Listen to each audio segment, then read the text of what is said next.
Ya, materi berikutnya adalah CV atau curriculum vitae. Apa saja kira-kira yang harus berada di dalam CV? Yang pertama adalah nama dan informasi kontak seperti nomor telepon dan email. Pastikan nomor telepon dan email yang dicantumkan ialah nomor telepon dan email yang selalu aktif, yang selalu dibuka, gitu. Yang berikutnya adalah summary. Summary adalah ringkasan mengenai profil kita yang diharapkan bisa menjual diri kita gitu. Dan summary ini biasanya berupa catatan singkat mengenai profil kita. Berikutnya adalah pengalaman, pendidikan. Nah, mengenai pendidikan sendiri adalah pendidikan yang dicantumkan itu usahakan adalah pendidikan terakhir. Let's say kalau S1 ya tinggal dicantumkan pendidikan terakhir itu S1 berserta universitas dan IPK-nya. Kalau misalnya SMA tinggal cantumkan SMA gitu dan jurusannya gitu. Nggak perlu semua pendidikan, riwayat pendidikan, let's say SD, SMP-nya juga dicantumkan, itu nggak perlu, karena yang kita lihat itu adalah pendidikan terakhirnya, gitu. Kecuali kalau memang teman-teman ada yang sekolah di S2 dan S3, itu nggak apa-apa dicantumkan dari S1 sampai S3-nya, gitu. Yang berikutnya adalah kemampuan atau skill. Nah, untuk kemampuan dan skill ini ada cara menulis yang benar gitu. Jadi banyak banget ya. Kebanyakan itu orang-orang itu nulis tentang mengenai skills. Rasanya kalau misalnya skillsnya itu ada misalnya communication. Communication itu dia menggunakan rating kayak bintang gitu ada bintang 5 gitu kan. Semuanya dibintangin gitu. Misalnya English, skill English gitu di bintang 3 gitu. Itu sebenarnya nggak benar gitu. Karena kenapa? Itu kita menilai itu sangat-sangat penilaian tidak objektif gitu karena di situ tidak ada keterangan let's say kalau bahasa Inggris menggunakan TOEFL gitu ini ada assessment atau pengukurnya itu dari mana gitu data-data itu that's why kalau memang teman-teman mau mencantumkan kemampuan atau skill cukup ditulis aja misalnya Excel gitu Microsoft Word gitu itu ditulis aja tuh lebih baik gitu kalau misal Excel bahkan kalau bisa kayak bisa apa aja kayak pivot misalnya bisa VLOOKUP macam-macam gitu dan lain-lainnya gitu.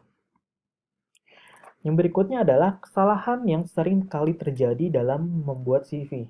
Yang pertama adalah desain CV yang digunakan itu tuh terlalu banyak warna.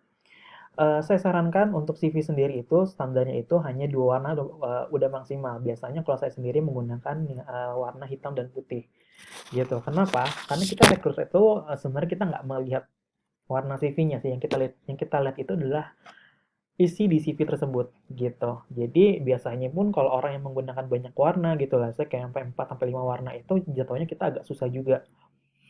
Susah juga untuk membaca CV-nya gitu. Kecuali orang-orang yang punya profesi di bidang kreatif ya kayak desain gitu-gitu karena biasanya mereka bikin CV itu ya berdasarkan emang emang apa ya berdasarkan kayak passion mereka gitu kan sekreatif mungkin lah bikinnya gitu tapi di luar itu saya sarankan tidak dan maksimal menggunakan dua warna typo dan grammar dan yang tidak benar gitu. Ini bisa kadang walaupun kita udah ngecek beberapa kali gitu ya CV kita kelihatannya nggak ada typo tapi ternyata ketika rekruter lihat ternyata masih ada typo gitu atau grammarnya salah gitu. Ini harus dicek lagi ketika kalian sebelum sebelum kalian mengirim CV gitu ya ke perusahaan itu dicek lagi aja kira-kira ada typo atau grammar atau grammar yang salah gitu misalnya pakai bahasa Inggris. Habis itu menggunakan bahasa yang tidak konsisten. Bahasa yang tidak konsisten itu biasanya menggunakan dua bahasa sekaligus, bahasa Inggris dan bahasa Indonesia. Misalnya di atas itu name, address gitu kan. Name, address, habis itu profile, habis itu kayak gitu-gitu. Di bawahnya itu tiba-tiba ada pengalaman, pengalaman, habis itu pendidikan gitu-gitu. Nah itu berarti nggak konsisten kan antara bahasa Inggris dan bahasa Indonesia gitu. Jadi gunakan salah satu bahasa aja. Tapi kalau saya sarankan di sini lebih baik menggunakan bahasa Inggris gitu. Belajar menggunakan bahasa Inggris karena bahasa Inggris ini sangat sangat diperlukan di dunia pekerjaan sebenarnya gitu. Yang berikutnya adalah mencantumkan informasi skills secara subjektif ya. Yang tadi saya bilang yang di sebelumnya kalau misalnya banyak banget orang-orang yang menggunakan menulis skills mereka dengan penilaian yang subjektif. Gak cuma tadi kalau tadi semuanya saya coba bahas rating ya. Tapi masih banyak dengan format-format lainnya gitu kayak pakai persentase 90%, habis itu pakai kayak diagram gitu-gitu. Jadi itu nggak perlu. Yang berikutnya adalah menggunakan bahasa yang bertele-tele. Yang recruiter suka CV yang dengan bahasa yang to the point gitu. Jadi nggak bertele-tele dan nggak menghabiskan banyak halaman. For your information, CV itu maksimal itu dua lembar. Maksimal 2 lembar. Karena lebih dari 2 lembar itu biasanya recruiter tuh malas baca gitu. Yang berikutnya adalah mencantumkan data yang tidak perlu, seperti informasi tanggal lahir, agama, gender, status, berat badan, dan tinggi badan, dan semua riwayat pendidikan.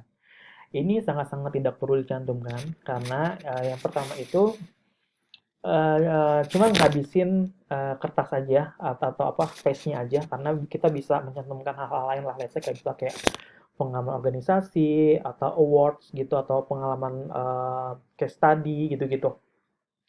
Yang berikutnya adalah mencantumkan foto yang tidak sesuai. Mencantumkan foto yang tidak sesuai itu contohnya misalnya foto selfie dengan filter yang berlebihan misalnya atau dengan background pemandangan atau background lain yang tidak lazim gitu. Diusahakan kalau mau menggunakan foto itu foto-foto yang kayak foto formal lah gitu.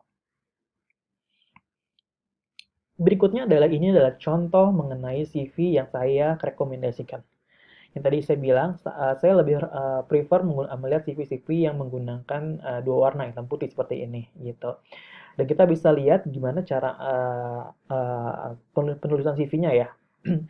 Lumayan structure dan juga sistematis tentunya. Di situ paling atas ada nama, habis itu ada informasi, kontak, nomor telepon, dan LinkedIn profile, habis itu ada career summary yang lumayan to the point dan tidak terlalu panjang.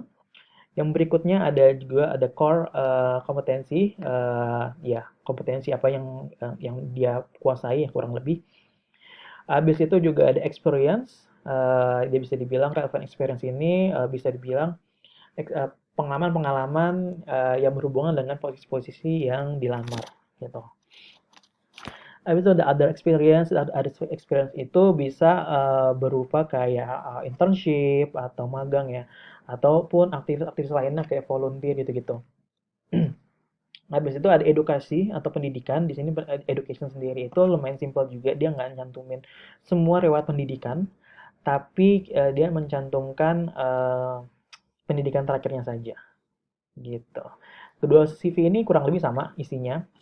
Ya teman-teman bisa pelajari. Cuman yang membedakan adalah yang satu ini profesional, yang satu ini biasanya fresh grad lah, teman-teman yang baru lulus gitu. Biasanya kan yang dituliskan pengalaman lebih ke pengalaman internshipnya, kalau yang baru lulus ya pengalaman internship, organisasi atau pengalaman volunteer gitu-gitu kan pasti banyak tuh biasanya tuh. Itu bisa dicantumin semuanya sebagai value tambahan gitu. Nah, berikutnya CV yang menurut saya masih kurang tepat lah maksudnya gitu. Yang pertama kita bisa lihat dari sisi bagian foto ya atau profile pic ya. Jadi foto ini menggunakan background seperti kota ya, kayak gedung-gedung gitu yang menurut saya tuh nggak lazim untuk digunakan pada saat tidak lazim digunakan untuk sebuah CV gitu. Berikutnya adalah komersial, ini saya sangat concern sekali karena banyak banget teman-teman di luar sana juga menulis skills dengan format seperti ini. Jadi metode tolak ukurnya tuh nggak ada sebenarnya. Kalau misalnya mau pakai nunjukin seberapa besar kemampuan kita itu lebih baik kayak ada satu tolak ukur atau nilai. Let's say kalau kita English menggunakan TOEFL gitu-gitu. Habis itu penggunaan warna di sini sebenarnya nggak terlalu rame ya, 3 warna ya gitu. Cuman saya tidak terlalu merekomendasikan menggunakan 3 warna.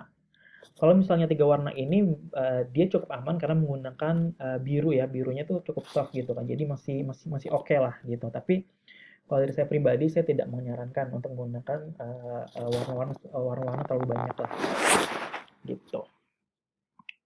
Kurang lebih itu untuk pembahasan CV-nya. Jadi untuk next materi selanjutnya mengenai portfolio, kita akan bahas portfolio di materi selanjutnya gitu aja. Terima kasih.